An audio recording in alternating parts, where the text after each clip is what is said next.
I actually was just talking to my students about the word grit as well, where it takes perseverance, hard work, and that's what you need to make it as a dancer. I mean, this profession is very hard.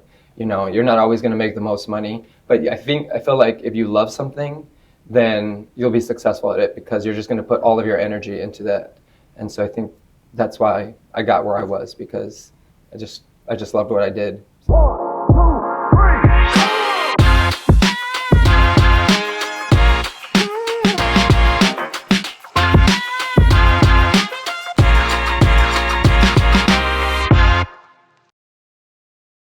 Welcome to America's Healthiest City on ESPN Richmond 106.1, part of the Mike King Biz Media Network. We are recording today from the West End Dance Academy, home of Conflux. We're going to talk about that here in a minute, but we are with the founders and co-artistic directors, Miguel Perez and Angelica Burgos, and we're super excited to be here. But before we get started, if you're new to this program, please check out americashealthiestcity.com to learn about our 10-year community partnership to make the entire region the healthiest in America by 2033.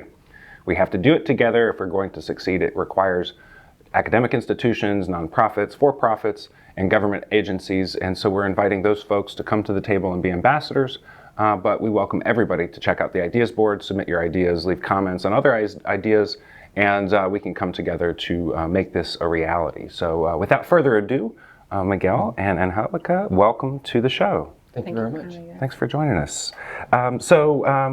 We often will interview just one person, but you guys are partners in this, and we want to make sure we capture both of your voices. So I'm going to kind of go one at a time to kind of pick apart your backgrounds and figure out how you came together here. Not everybody was born and raised in Richmond, and that's one of the things that makes Richmond a wonderful place is the diversity of thought and talent. So Miguel, if you don't mind, I want to start with you. You have just a varied background, but a lot of time in LA and Hollywood, I guess you could say. So let's talk a little bit about your experience. You used to work with Celine Dion, and you went on to be on America's Got Talent. So You Think You Can Dance, Dancing with the Stars, Cirque du Soleil. I mean, the list goes on. We're not going to talk about Richmond yet. Let's just talk about that experience. How did you find yourself in those rooms and with that stature, I would say? I mean, it's pretty incredible. I guess I would say a little bit of luck, but a lot of hard work. I grew up in Tucson, Arizona. I was like a little Mexican kid from a small town. So to see, to go back to where I started to my career has been pretty incredible. But I've had, some great mentors along the way that helped me out. And I always think it's kind of like my work ethic. When I auditioned, I just make sure I was always prepared. When I was on the job, I always made sure I knew what I was doing. And I think from then on, people started recognizing that. And then they started recommending for other jobs. And I think that's kind of like how my career just started to build. But yeah, I have such a passion for the arts and dance. And I think I basically was a little bit obsessive. And so I just put my whole heart into this. And I was like, I'm not going to take no for an answer. And I think that's part of my success as well. So I'm not a dancer myself, but you said the word obsessive, and for some reason that word stands out to me as maybe not so unique in the space of dance. Is that something that you would say is that deep passion something that kind of runs through this line of work? Yeah, I think I think it's required a little bit. I actually was just talking to my students about the word grit as well, where it takes perseverance, hard work, and that's what you need to make it as a dancer. I mean, this profession is very hard. You're not always going to make the most money, but I feel like if you love something, then you'll be successful at it because you're just going to put all of your energy into that. And so I think that's why I got where I was, because I just loved what I did. And such tremendous experiences to have as memories along the way, right? Yes, I mean, I love to dance and I love to travel, and I got to do it on somebody else's dime. So I got to see, so many parts of the world, which also changed me. I feel like you can learn a lot from books, but I think once you travel and get to meet other people, other cultures, it changes you, and you realize like, oh, we're very much the same. And I think I came back with just a whole new perspective.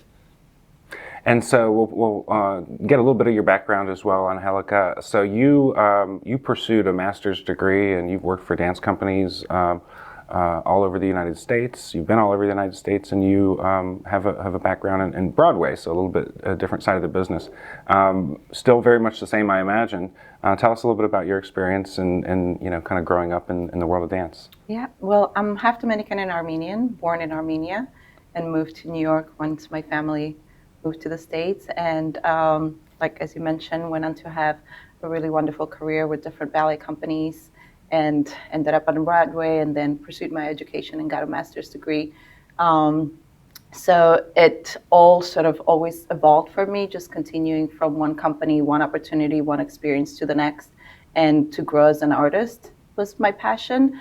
And somehow I ended up in Richmond, Virginia, after traveling all over and just exploring many different places, and got to meet Miguel. And sort of that's how we've connected, and our worlds of professional careers and wonderful experiences, and culturally as well, has merged us to where we are now with Conflicts Dance Theater.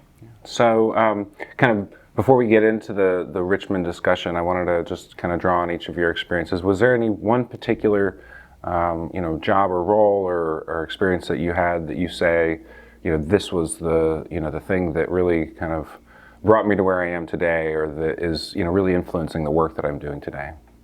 For me specifically, I would say there isn't, but it's the accumulation. Starting as a ballerina and dancing with Sacramento Ballet and Joffrey Ballet, and then leading into dancing with Ballet Hispanico, really opened my eyes and experience that I got through those companies to see how versatile the dance company can be, and how versatile I can be, that I don't just have to be one type of dancer. And again, ending up in Broadway also added to that experience of like, oh, there's so much more to dancing. Sometimes as dancers, we're taught to just train one way, but now the world that we live in, we're encouraged to be a versatile dancer and have different experience and different styles, which allows you to later on in your career experience those things and have the opportunity to work with a company that does different repertories. And so yeah, it's not just one nugget for me.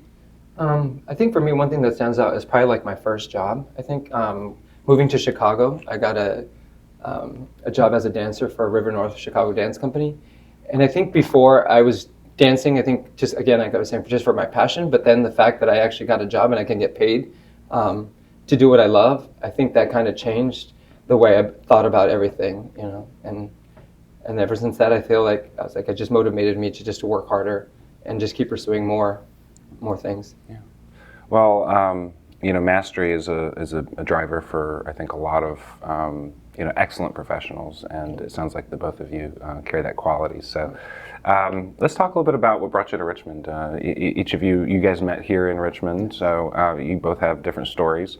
We'll start with you, Angelica. What brought you to Richmond? My husband, he got a job at VCU, dance professor there, so then we moved, and I had my second child here, so we established and decided to stay here after living in New York and living in Western Kentucky University, in Bowling Green, Kentucky, sorry. And so Richmond felt like it was going to be home once we did that third move, and we settled here, but basically because of a job.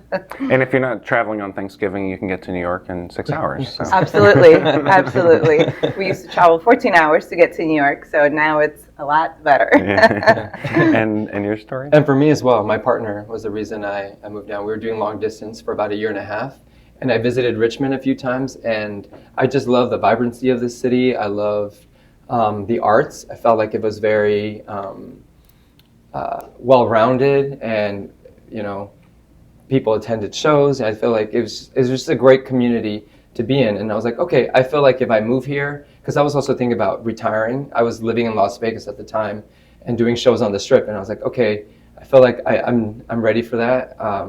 So I'm ready for a change. So when I moved to Richmond, I was like, okay, this is a place that I can settle and start some roots.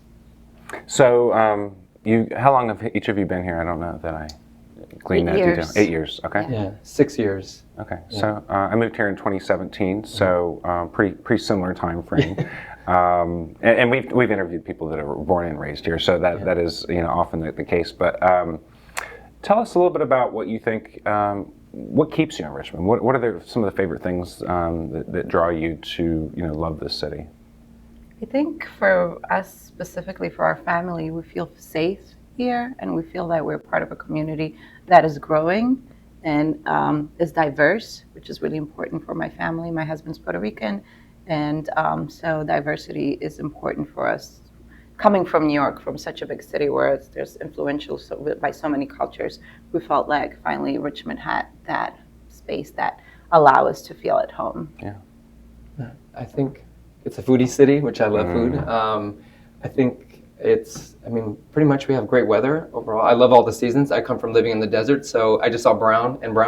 So to see all the colors of the leaves changing, there's a lot of stuff to do outdoors, which I love. Like I have 3 Great Danes, and we love taking them to go hikes. And I think it's just a great city if you're active.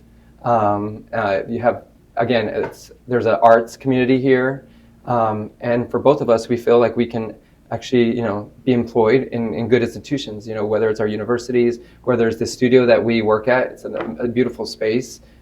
So yeah, overall, we really enjoyed living here. You're listening to America's Healthiest City on ESPN Richmond 106.1. Today we have Miguel Perez and Angelica Burgos from Conflicts Dance Theater. We are recording from location today, and we're just so excited to have you guys. Before we get into Conflux Dance Theater, I want to talk a little bit about your teaching, because you're both working in universities, JMU, VCU, U of R, and others in the past. So tell us a little bit about what drives you to go in those spaces and give your time there. Well, it's really important for someone like myself with the experiences that I have an opportunity, a space that I could share those experiences and that knowledge. And VCU and University of Richmond provide that outlet. I'm really passionate about what I do, and the importance of sharing that with the students is really part of my passion. It's just not necessarily, it's one-on-one kind of relationships that you build with those students, and to be able to really express that to them is part of my mission, one way I'd say. Yeah, I think for me, it's paying it forward, because, again, like I said earlier, I grew up from a small town. It was kind of frowned upon, for a male to dance, and someone gave me the opportunity and said, I feel like you have something special. And because of that, that's how I had my career. And so I want to do the same for others. I want to find that diamond in the rough that maybe, they were thinking, I'm not sure if I can make this as a profession. And to give them the opportunity, and like Angelica said, share our knowledge. We both have had so many experiences through our career. I have experiences in commercial and concert world, and I kind of want to give that to others. And at JMU, I always tell them, I'm not going to treat you like a professor. I want to treat you like a director, as an agent, because I want to give you real world knowledge, and also to not teach them so they don't make the same mistakes that I did throughout my career. So they'll maybe a step ahead of where I was at their age. So maybe they'll have a little bit more success. Well, with your respective backgrounds, no doubt your students are getting the best of the best, and that's just wonderful. And the folks that you work with here at Conflicts Dance Theater as well. So let's talk a little bit about how the two of you met, and how did this theater get formed? Our paths kept crossing once we both moved here. So because, again, we work at similar institutions, and the dance world is a small world. So I think it was something that was inevitable to happen, that we would want to collaborate and go into something a little bit bigger.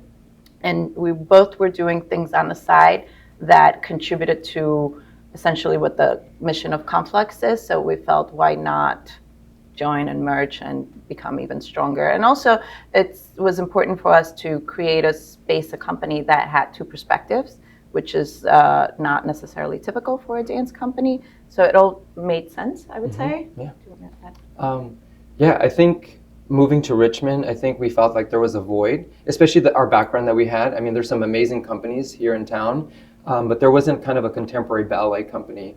And so I think, I always had a dream of, I wanted to start a company, and I just didn't know where. But once I started, living in Richmond, I was like, I feel like this is a great space because of the arts and the support of it.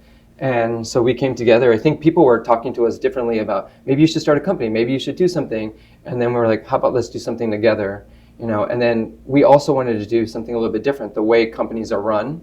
From our backgrounds, we've all had those bad directors or those companies that you're like, I'm not sure about. And so we wanted to change that. And we also wanted to change kind of like the landscape of what a company looked like. Because as I saw, when I went to shows, I felt like everyone kind of looked the same, the audiences were the same. And I was like, okay, how can we bring people together, our community together through dance? And I wanted people in the audience to look up on stage and be like, oh, I'm represented, So you guys founded this in 2022 and looked into this a little bit. Conflux means, rivers converging. Yeah. Would you say that vision really has more to do with the two of you coming together as co-artistic directors, or is it really the bigger vision of all of what you're just saying there?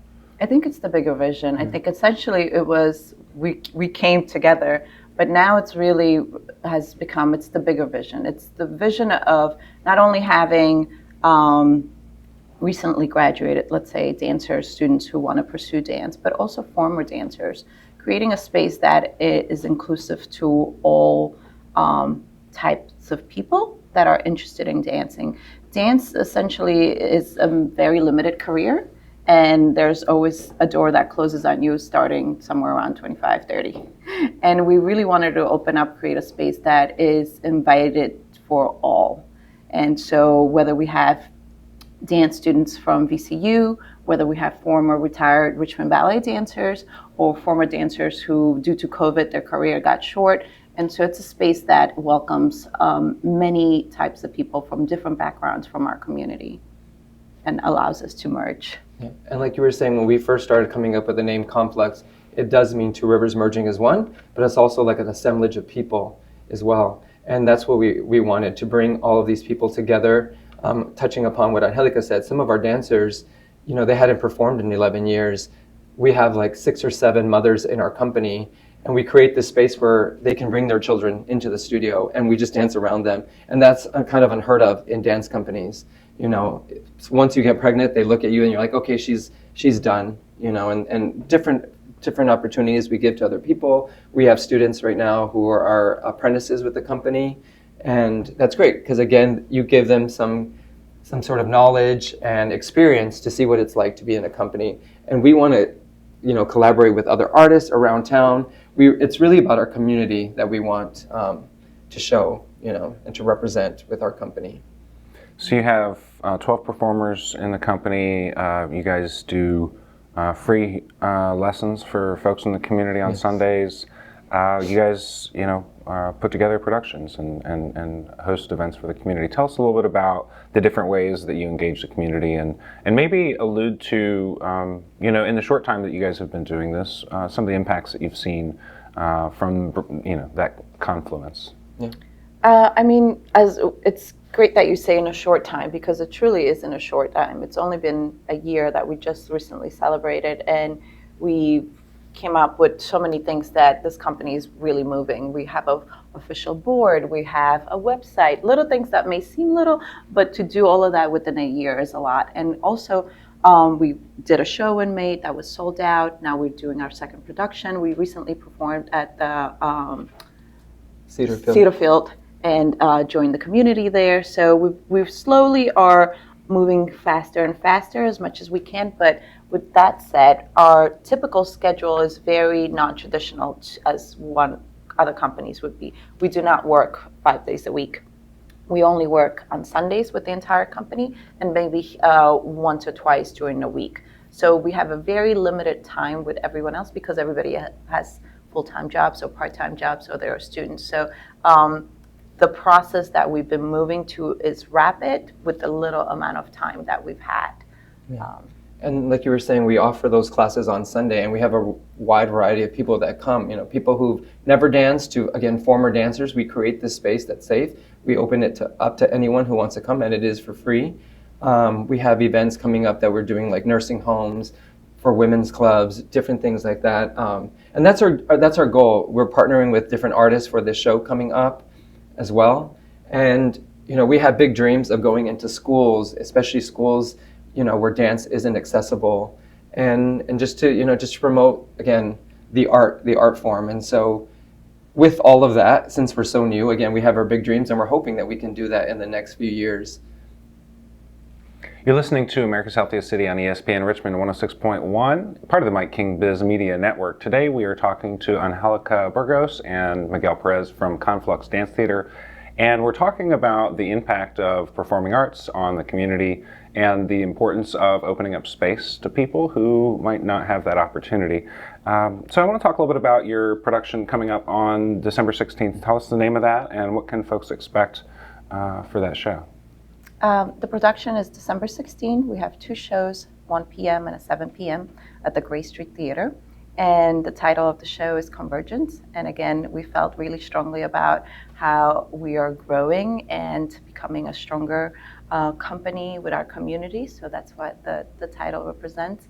The evening itself is going to be, once again, an evening of very diverse type of works. None of the works are the same. Each one is very different from one another. And that essentially is our goal for when we're creating and choreographing these works, that every work is a different work, whether it's through the music, through the style, or through the story that we're trying to tell. So you will have an evening that perhaps there'll be a piece that is on point, so the ballet lovers could appreciate that. There'll be a piece that is more a jazz influence, a more like a modern. modern. Yeah, we have a little of variety. Again, we want pieces that are thought-provoking, some that are just entertaining. Again, we want something for everyone. So when you come to see the show, you leave with something that you loved.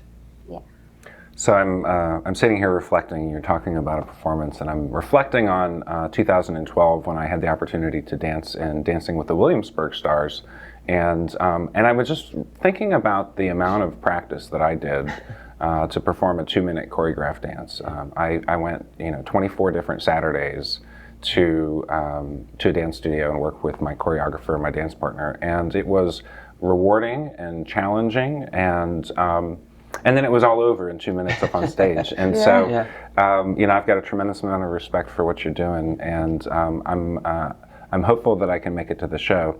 Tell us a little bit about, you've been in the community for 6 years, 8 years. What does Richmond need as you look at the arts and as you look at the impact that the arts has? I mean, you guys are doing a really important thing and opening up this space, but what's the future hold? How are you guys going to be moving forward to grow your mission and impact more lives, and what does that look like? I think organizations, companies coming together and supporting each other. Sometimes it feels that the arts is just isolated and not everybody is collaborating more. And I think creating a space, whether it's festivals, whether it's all of us coming together and supporting and creating a bigger voice, would be lovely to have more in the community. That's one of our dreams, to be able to collaborate with more organizations and just to really allow to create a free event where everyone's welcome and can share more. I think it's interesting from Angelica's perspective, living in bigger cities, in New York and Chicago, they have these huge festivals, whether it's called Dance for Life or something, and where all the companies come together and perform. And we're trying to build that sort of community.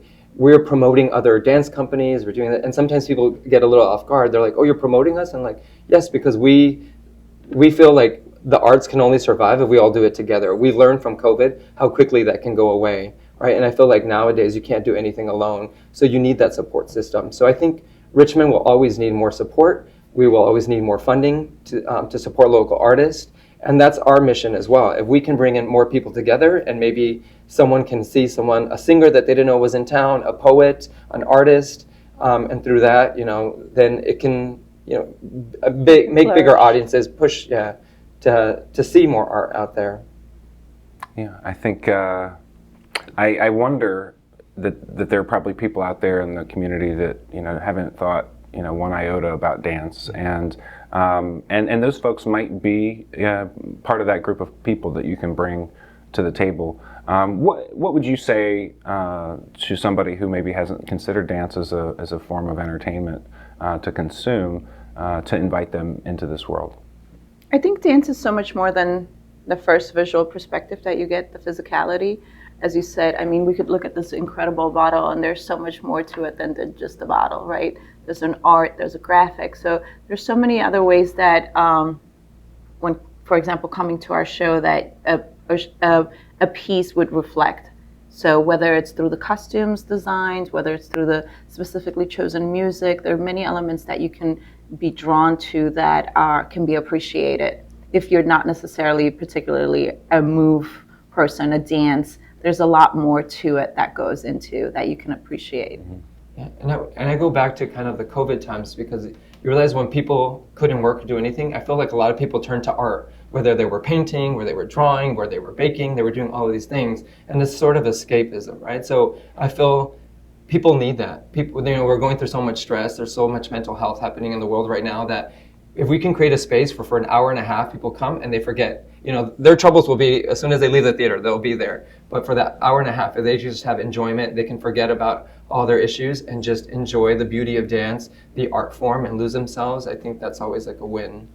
Yeah, now more and more people are looking for more experiences rather than the physical thing. So dance really will provide that experience, and that everyone should experience. The experience that should be experienced. Yeah. I've actually heard a lot more psychologists and money therapists talking about experiential spending is having a much bigger impact on our psyche than buying stuff. Yeah. No, for sure. And you asked about why people should dance, but people dance all the time. I mean, throughout history, all these rituals, people dance in their homes, people dance at parties, so people are always dancing, so it's something Dance that's brings us together. Yeah, and it's something that's inside us regardless, so. Yeah. Well, thinking about other things, Conflux or Richmond, what do you guys see into the future? I mean, what do you think? What's one thing that people out there could be doing to make our community a healthier place to live, a more vibrant place to live? Coming together and really supporting us. I think something that we did, for example, this summer, was that all of the community classes that we provided on Sunday were very different styles of dance. So we created a space where one Sunday they could come and do a yoga, another Sunday they could come and do a salsa, another Sunday they could come and do a modern class. So we really provided a space where you could experience different things that sometimes perhaps you had never the opportunity to experience, and here's the chance that you can try it. And so I think coming together to create more spaces like that is important. I mean, I think Richmond, again, what I loved about it is I feel like you can do so many things outdoors. I feel people need to put their tablets down, their phones down, and get out and experience this beautiful city. I mean, in an hour and a half, you can be in Shenandoah, which is like one of the most beautiful places I've ever been to go hiking, just to get some fresh air. Take your kids out, get the experiences. Take your kids to see a performance, get that experience. I feel like that's how we become not only healthier by walking and moving, but also mentally, because de-stress. I feel like you need those experiences to decompress sometimes. Yeah, we talk a lot about mental health on this show, and all the various things that are driving competition, both in the world and in our minds. And I think the more we get to connect with nature and to rid ourselves of that busyness, we see a different perspective for sure. And we actually, sorry, really quick. No, we worked with NAMI, an organization that deals with mental health, and Angelica and I were on the board of that. The board that we talked, in front of a group. And you don't realize that as dancers, we deal with a lot of mental health, because they always say dancers die twice in their lifetime, once when their career ends, and then actually when they pass away.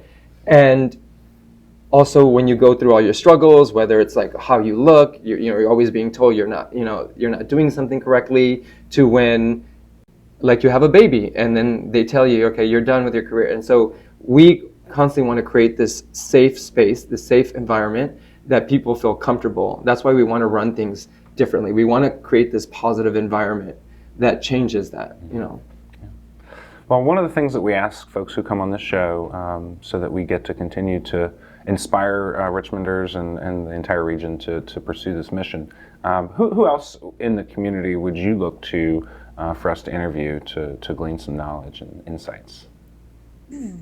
I think we should talk about Portia Jan with all the work that she's doing. We have an amazing grant writer, but she does so much for the community. She was working with NAMI as well and writing grants for them. Now she works at the Science Museum. Yeah, and she's been such an integral part for us in getting funding and writing grants for us and taking us kind of to that next level. She's an advocate for a lot for mental health, mothers who've had, children and sometimes struggle postpartum depression. So she's a really an important advocate in the community and for the Asian American community as well. Well, thank you. With just a couple seconds left, where can folks find you guys out there on the web? They can find us on our website, complexdancetheater.org, or on our social media on Instagram and Facebook as well. Yeah. Or come to our classes on Sundays and our show. Yeah. Well, I really appreciate you guys sitting with me for this interview today. This was a very insightful conversation. We look forward to consuming your shows in the future, and I think that I have a new Sunday activity to do with my wife. So. Awesome. Well, thank you for everything that you're doing, because I feel like you're making an impact with the community, making us healthier. So thank you.